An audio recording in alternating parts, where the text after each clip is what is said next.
तो दोस्तों, अगर नज़रिया खूबसूरत हो तो हर चीज़ खूबसूरत नज़र आती है। नमस्कार दोस्तों, मैं दीप बहुगुणा स्वागत करता हूं आपका अपने YouTube चैनल जिसका नाम है स्टडी इन दीप्स एम्पायर में। तो हम पढ़ रहे हैं क्लास 10th का चैप्टर नंबर 1 हमने कल कंप्लीट किया था। आज हम चैप्टर नंबर 2 पढ़ेंगे जो है हमारा अम्ल, लवण और क्षार। ठीक है, अगर आप चैनल पे नए आए हैं तो चैनल को सब्सक्राइब करना ना भूलें। तो चलिए शुरू करते हैं।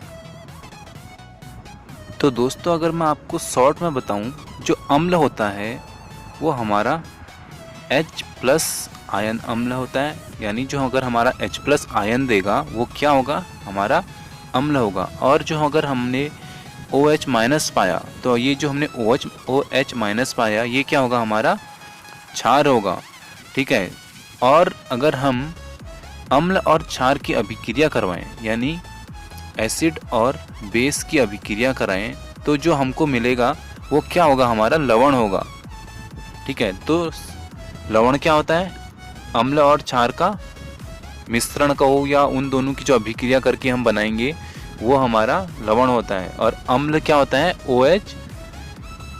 अम्ल जो होता हमारा होता है वो H+ होता है। ठीक है, यानी H+ क्या होता है, यानी जो हम अभिक्रिया करवाएंगे उसमें हमको हाइड्रोजन का परमाणु मुक्त होते हुए दिखाई देगा, यानी निकलेगा, उसमें हाइड्रोजन निकलेगी।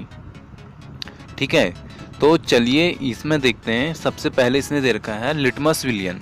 जो लिटमस विलियन होता है वो कैसा होता है, हमारा बैगनी रंग का रंजक होता है, जो कि थैलाफाइटा समूह के लीचेन क्या है, एक पेड़ होता है, उस पेड़ से निकाला जाता है। ठीक है, प्रायः इसके जो सूचक होते हैं इसे हम एक सूचक की तरह उपयोग करते हैं। यानी हम ये समझ लो कि जैसे घड़ी क्या है, हमको टाइम दिखाती है ना, एक सूचक है, वो भी टाइम दिखाने के लिए एक सूचक है, तो हम उसको टाइम देखने के लिए यूज़ करते हैं। तो वैसे ही जो हमारा लिटमस विलियन होता है ये भी एक सूचक होता है। जो हमारा लिटमस विलियन होता है जब ना ही अम्लीय होता है और ना ही क्षारीय होता है, ये यानी जब इसमें अम्ल के गुण ना हो और क्षार के गुण ना हो तब ये कैसा होगा, बैगनी रंग का होगा। ठीक है, कब होगा बैगनी रंग का, जब इसमें अम्ल और क्षार के गुण नहीं होंगे। ठीक है, बहुत सारे जो प्राकृतिक पदार्थ हैं, यानी लाल पत्ता गोभी जो होती है हमारी, लाल पत्ता गोभी, हल्दी, पेटूनिया जैसे कई फूल हैं जो इनकी रंगीन हम पंखुड़ियाँ देखते हैं, जो रंग बिरंगे हो जाते हैं फूल, वो क्या होते हैं, विलियन में अम्ल और क्षारक की उपस्थिति को दिखाते हैं। यानी उससे हमको ये देखने को मिलता है कि हमारा अम्ल और क्षार दोनों इसमें उपस्थित हैं। ठीक है, और जो हमारे कभी कभी अम्ल और क्षारक दोनों सूचक हमको करते हैं, इनको हम क्या बोलते हैं, सूचक बोलते हैं, और या अम्ल क्षारक, इन दोनों में से कुछ भी बोल सकते हैं। ठीक है, अब चलिए हम ये समझते हैं कि जो अम्ल और क्षारक होते हैं इनके जो रासायनिक गुणधर्म होते हैं ये क्या होते हैं। रंग में परिवर्तन के द्वारा यह सूचक हमें बताते हैं कि कोई पदार्थ अम्ल है या क्षारक है। यानी जो रंग परिवर्तन होगा, यानी रंग में अगर परिवर्तन होगा तो वो हमको दिखाएगा अम्ल है या क्षार है, इन दोनों में से क्या है। यानी हम कलर के अकॉर्डिंग बताएंगे, जिस हिसाब से हमारा कलर में परिवर्तन होगा उस हिसाब से हम बताएंगे कि अम्ल है या क्षार है। कुछ ऐसे पदार्थ होते हैं जिनकी गंध अम्लीय या क्षारीय माध्यम में बदल जाती है, इन्हें क्या कहते हैं, गंधीय सूचक कहते हैं। ये क्या बोल रहा है कि कुछ ऐसे पदार्थ होते हैं जिनकी गंध, यानी जिनकी स्मेल से अम्लीय या क्षारकीय माध्यम में बदल जाती है।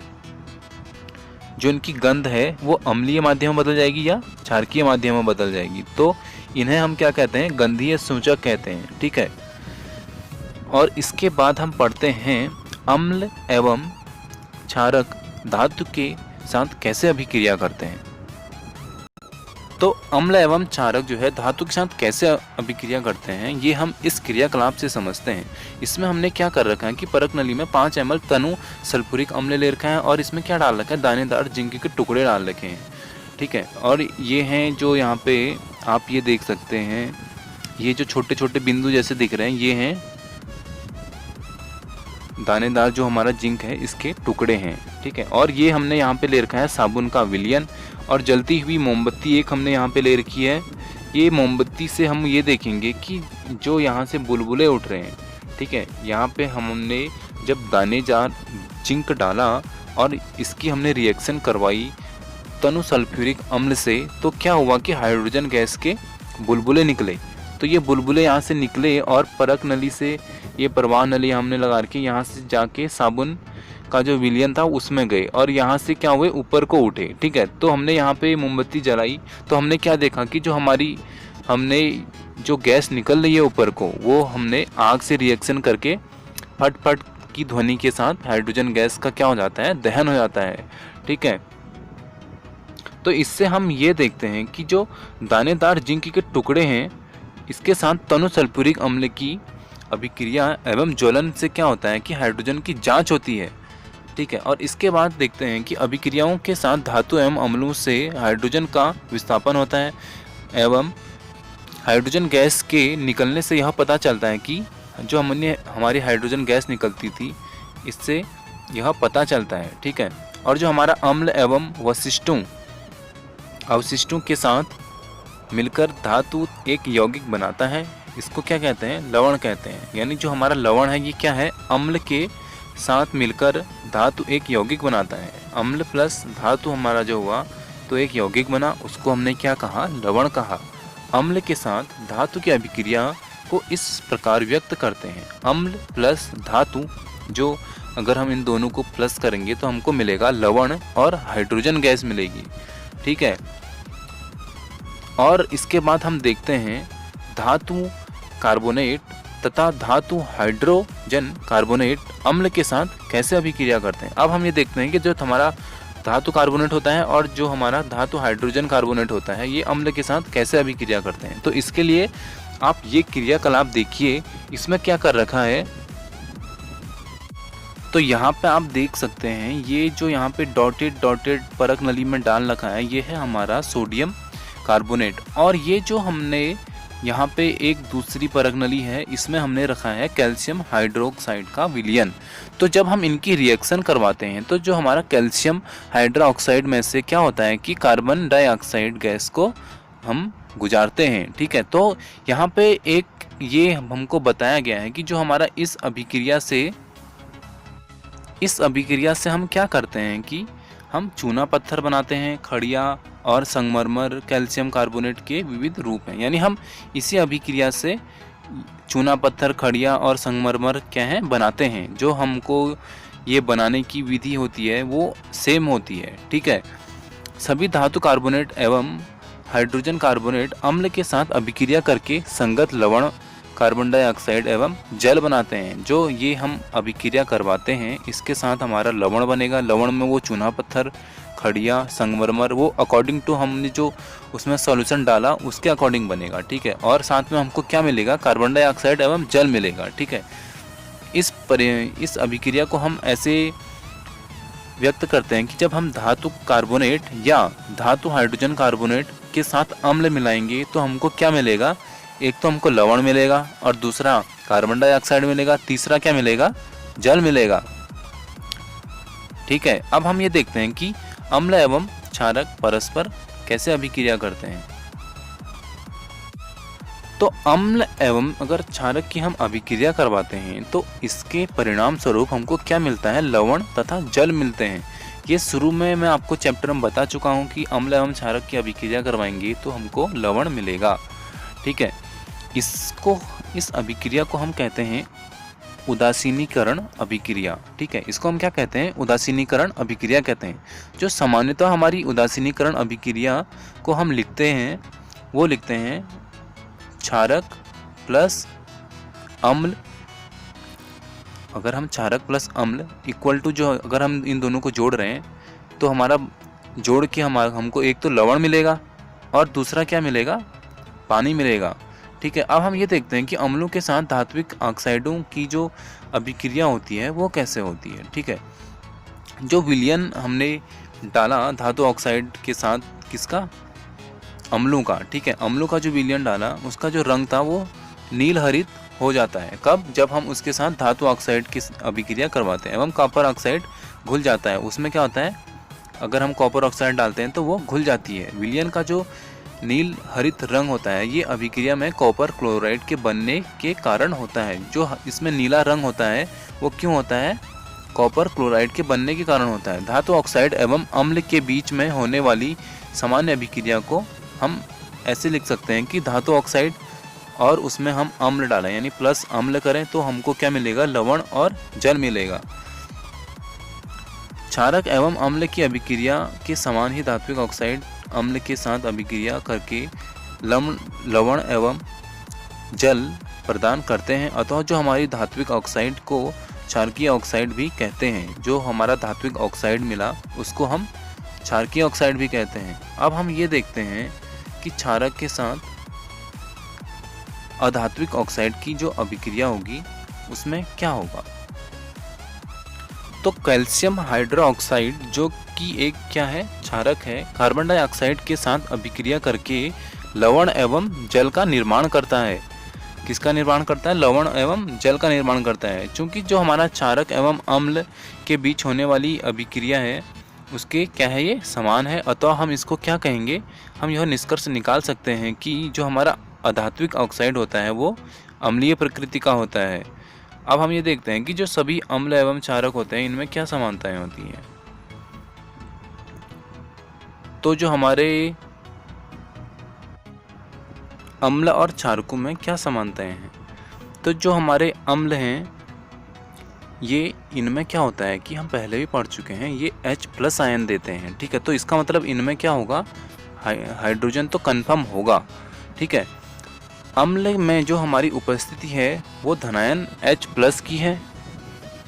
ठीक है, और इससे यह ज्ञात होता है कि जो हमारा अम्ल विलयन में हाइड्रोजन यानी H+ है उत्पन्न करता है। इसी कारण जो है इसका जो गुणधर्म है, जो इसका गुणधर्म है वो क्या हो जाता है? अम्लीय हो जाता है। जो हमारा सोडियम हाइड्रोक्साइड होता है ये क्या हो जाता है? क्षारक हो जाता है। क्यों? क्योंकि इसमें H- है। ठीक है, और इसके बाद जो हमारा सभी जो क्षारक होते हैं जल में घुलनशील नहीं होते हैं। जल में घुलनशील क्षारक को क्षार कहते हैं। जो जल में घुल जाएगा उस क्षारक को क्या कहेंगे? क्षार कहेंगे। इसका जो स्पर्श होता है साबुन की तरह होता है एवं जो इनका स्वाद होता है वो कैसा होता है? कड़वा होता है। यानी ये टेस्ट में कैसे होते हैं? कड़वे होते हैं। ठीक है, इन्हें कभी भी जो है कि छूना नहीं चाहिए और या चखना नहीं चाहिए। ये क्या होते हैं? हानिकारक होते हैं। ठीक है, तो आप इनको छूने का और चखने का ट्राई मत करें। जब भी हमको क्या मिलता है? H+ आयन मिलता है तथा जो हमारे अम्ल होते हैं H+ होते हैं। और सभी यहाँ से हमको हाँ एक चीज़ ये मिली है कि अम्ल हमारा H+ होता है तभी सभी क्षारक क्या होते हैं? OH- उत्पन्न करते हैं। अतः अब हम उदासीनीकरण अभिक्रिया को निम्न रूप से व्यक्त करेंगे, यानी अम्ल प्लस क्षारक बराबर क्या होगा? हमारा लवण प्लस जल होगा। ठीक है, यहाँ पे जो हमने अम्ल डाला और क्षारक डाला तो यहाँ पे जो इनका जोड़ मिला वो क्या मिला? लवण मिला प्लस हमको क्या मिला? पानी मिला, यानी H2O मिला। ठीक है, तो इसको हमने एक अभिक्रिया से समझते हैं।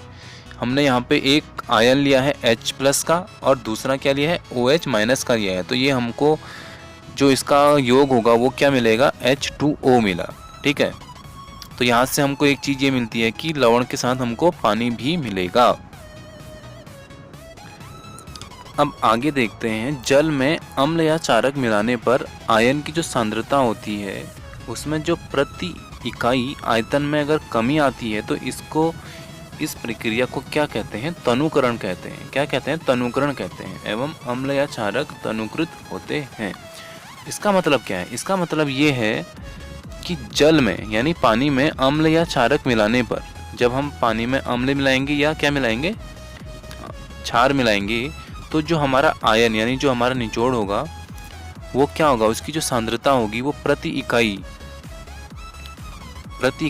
आयतन में कमी होगी। यानी जो हमको उत्पाद मिलेगा उसमें क्या होगी? प्रति आयतन में कमी होगी। क्योंकि हमारी कमी इसलिए होगी क्योंकि हमको साथ में H2O भी मिलेगा ना, लवण के साथ जल मिलता है। तो इस प्रक्रिया को क्या कहते हैं? तनुकरण कहते हैं। ठीक है, तनुकरण शायद आप समझ गए होंगे।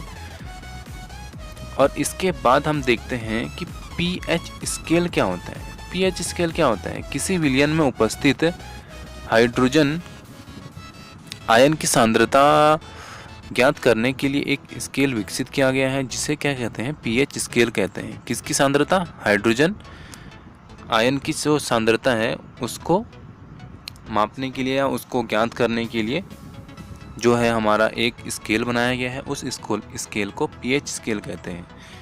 इस पीएच में पी जो है हमारा सूचक है किसका, पूर्णांक का। किसका, पूर्णांक का। ये क्या है, पूर्णांक क्या होता है, ये क्या होता है, इसका मतलब ये एक वर्ड है जिसको कि जर्मनी में यूज़ करते हैं। इसका हिंदी में हम अगर मतलब निकालें तो वो होता है शक्ति। ठीक है, इस पीएच स्केल से सामान्यतः शून्य यानी अधिक अम्लता से 14 है। यानी ये जो हमारा स्केल है, ये अगर आप एक स्केल समझ लो, ये स्केल है तो यहाँ पे हम 0 से शुरू होगा और ये जाके ख़त्म होगा 14 पे। ठीक है, और यहाँ पे इसके बीचों बीच में 7 होगा। जो 7 वाली या हमारा ये वाला टर्म होगा, ये क्या होगा, उदासीन होगा। और जो इससे कम होगा यानी 7 से कम जिसका पीएच मान होगा, जिस भी अम्ल कहें या क्षार जिसका भी पीएच मान 7 से कम होगा उसको हम क्या कहेंगे, उसको हम कहेंगे अम्ल। अम्ल मतलब 7 से कम। ठीक है, आप ये चीज़ समझो कि 7 से कम होगा तो वो क्या होगा, हमारा अम्ल होगा, और 7 से ज़्यादा होगा तो वो क्या होगा, हमारा क्षार होगा। ठीक है, और अगर 7 है तो वो क्या होगा, हमारा पानी होगा। 0 से 14 तक पीएच को ज्ञात कर सकते हैं। साधारणतः भाषा में पीएच एक ऐसी संख्या के रूप में देखना चाहिए जो कि विलयन की अम्लता एवं क्षारिकता को दर्शाते हैं। यानी ये क्या करते हैं, अम्लता को दर्शाएगा और क्षारिकता को दर्शाएगा। ठीक है, हाइड्रोजोनियम आयन की सांद्रता इतनी अधिक होगी, जितनी अधिक होगी उसका पीएच मान क्या होगा, उतना ही कम होगा। यानी हाइड्रोजन की सांद्रता जितनी अधिक होगी, यानी जितने हाइड्रोजन हम छोड़ेंगे उसकी जो पीएच वैल्यू होगी वो क्या होगी, उतनी ही कम होगी। ठीक है, किसी भी जो है हमारा उदासीन विलयन का मान क्या है, 7 है। जो हमारा उदासीन विलयन होगा उसका मान क्या होगा, 7 होगा। ठीक है, पीएच स्केल में किसी विलयन का मान अगर 7 से कम है, यानी इधर की तरफ है 7 से कम है, तो उसको क्या होगा, हमारा अम्ल होगा। यदि 7 से अधिक है और 14 तक इन दोनों के बीच में है तो वो हमारा क्या होगा, वो हमारा क्षार होगा। ठीक है, और जो इसकी सांद्रता होगी वो क्या होगी, OH माइनस की होगी। ठीक है, क्षार हमारा OH माइनस होता है ना, तो ये बस वही है। ठीक है, और इसके बाद यहाँ पे हम देखते हैं कि जो पीएच सार्वत्रिक सूचक होता है ये अंतभरित पेपर द्वारा ज्ञात किया जाता है। यानी जो हमारा पीएच स्केल होता है ये क्या है, हमारा एक पेपर है। ठीक है, इस पेपर में हम मापते हैं कि करके हमारा अम्ल है या क्षार है।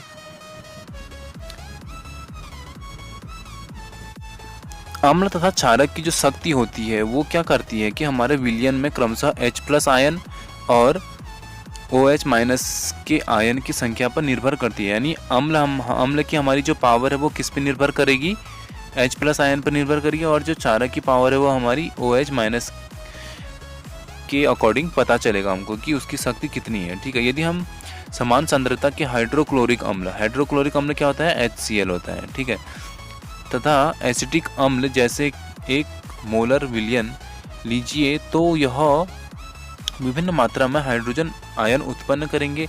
अधिक संख्या में H+ आयन उत्पन्न करने वाले अम्ल को क्या कहते हैं, उसको हम कहते हैं प्रबल अम्ल कहते हैं। यानी H+ आयन जितने ज़्यादा उत्पन्न होंगे उसको हम क्या कहेंगे, प्रबल अम्ल कहेंगे। ठीक है, जबकि हमारा H+ आयन उत्पन्न करने वाले अम्ल दुर्बल अम्ल कहलाएंगे। क्या आप यह बता सकते हैं कि दुर्बल अम्ल एवं प्रबल क्षारक क्या होते हैं?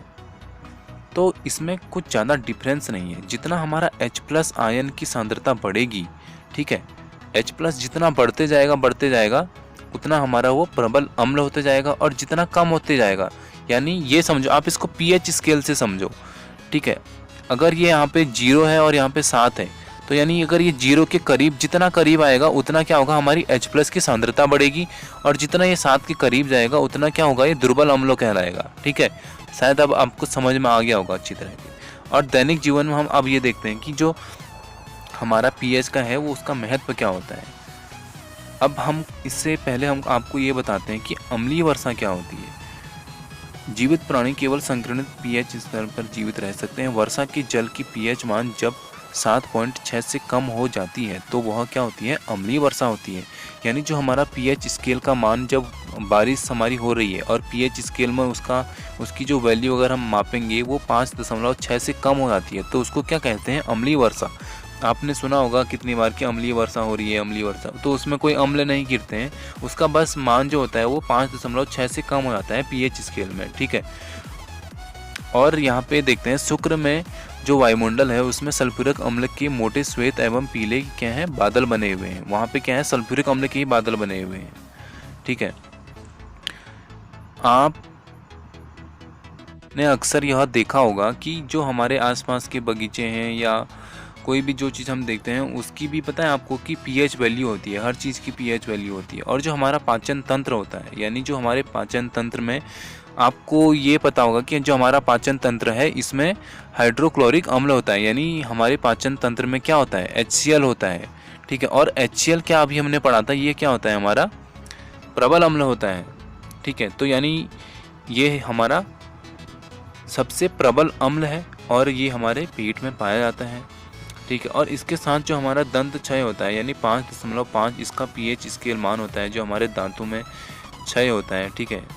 अगर हमारे दांतों का मान 5.5 से कम हो गया तो क्या होगा, वहाँ से हमारे दांत खराब होने लगेंगे, ठीक है। इसके जो कैल्शियम है उसमें दिक्कत, वो कैल्शियम की कमी होने लगेगी हमको, ठीक है। तो यहाँ पे करते हैं वीडियो को समाप्त। अब कल वाली वीडियो में हम देखेंगे लवण का जो उसकी फैमिली है उसको देखेंगे और लवण के संबंध में हम अधिक से अधिक जानकारी बटोरेंगे।